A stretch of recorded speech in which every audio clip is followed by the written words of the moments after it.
so that's one of the things that we do with this company I joined recently.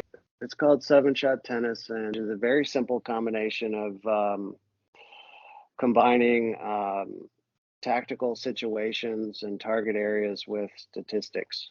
Wow. So I used one of these apps one time, not too long ago, and I just had, one of the staff people use the app and okay, I want to see all the stats of all these points that we play. We're gonna play a set, and she handed our results over to us, and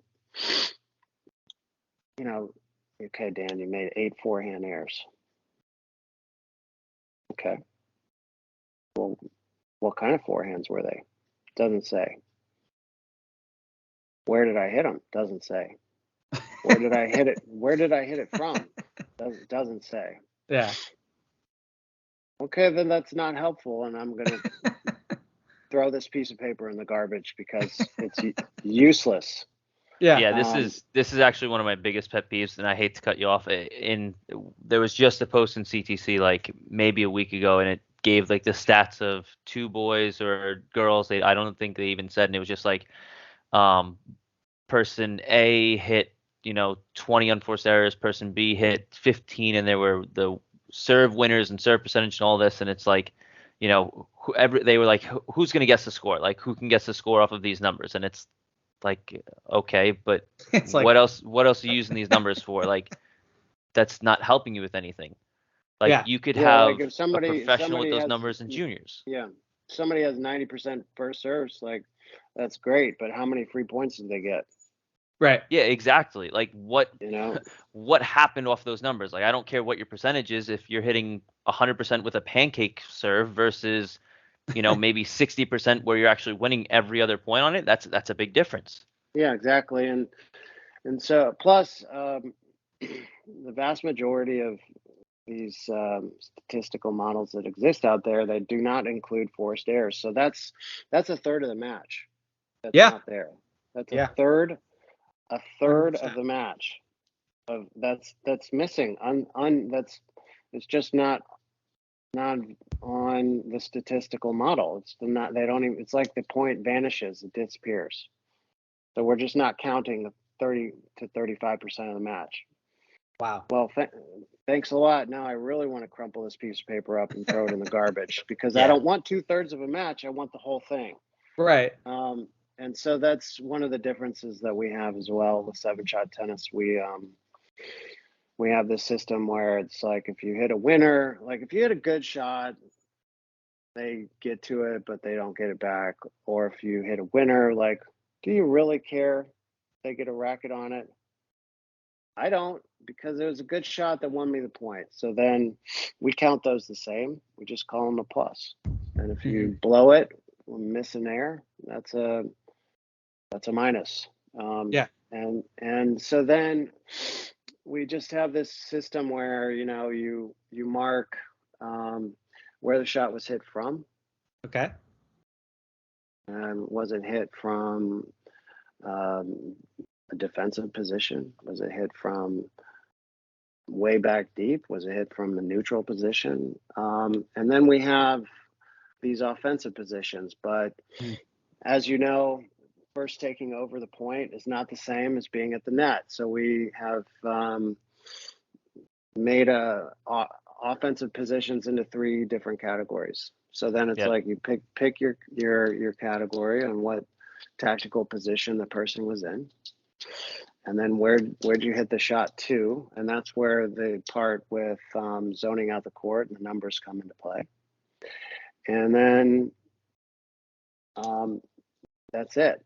It's really simple and it's really easy and it tells you a lot. So for example, and we can tag and we can provide notes. And one of the things that we're working on is to adding to the system is adding what we're going to call impact shots to it. So it's like, well, you might have hit a forehand volley cross court to the 5 for a winner, but what really won you the point was this bombshell of an inside out forehand that you hit from the maneuvering position that set that forehand volley up.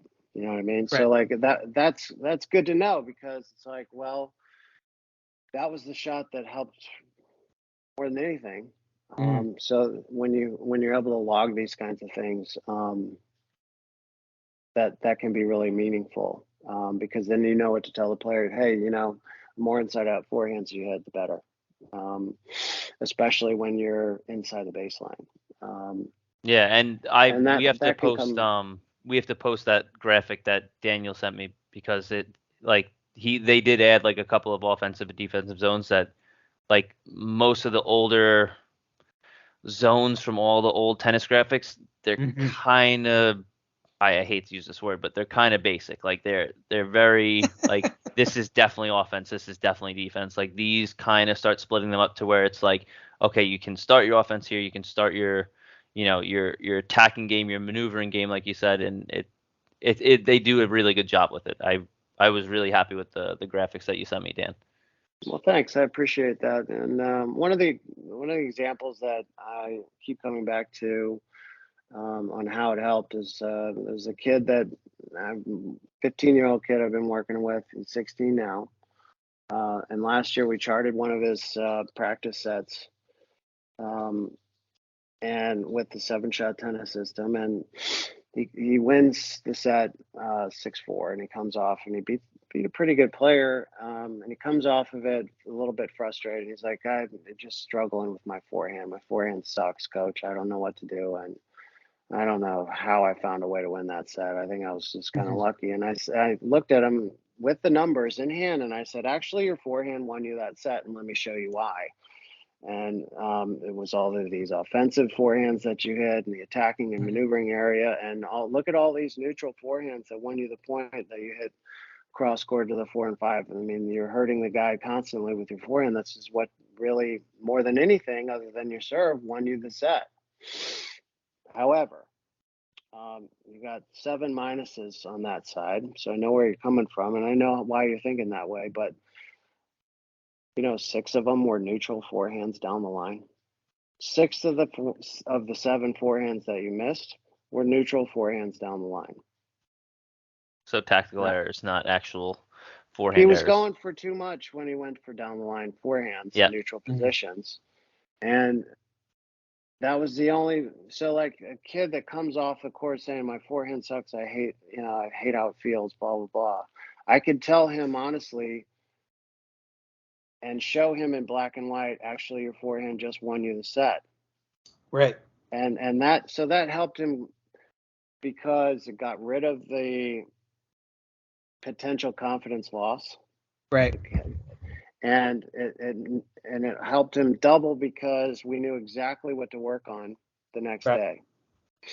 And so it was like, well, you're going to work on change of direction, and you're going to work on going down the line in these neutral situations, and you're going to work on when to go down the line in the first place, and you're going to work on hitting that neutral ball with that neutral 3/4 pace with some arc and shape to it. Like, you're not going for an idiotic winner, but you're just trying to move the guy, and you're going to hit it the same way with the same pace as if you would go cross court. You're just going to go down the line instead. And you're going to work on when to do it and how to do it and so on. And that was an easy lesson to give. And it was the easiest way to give it, because he bought into it immediately, because he saw the numbers black and white.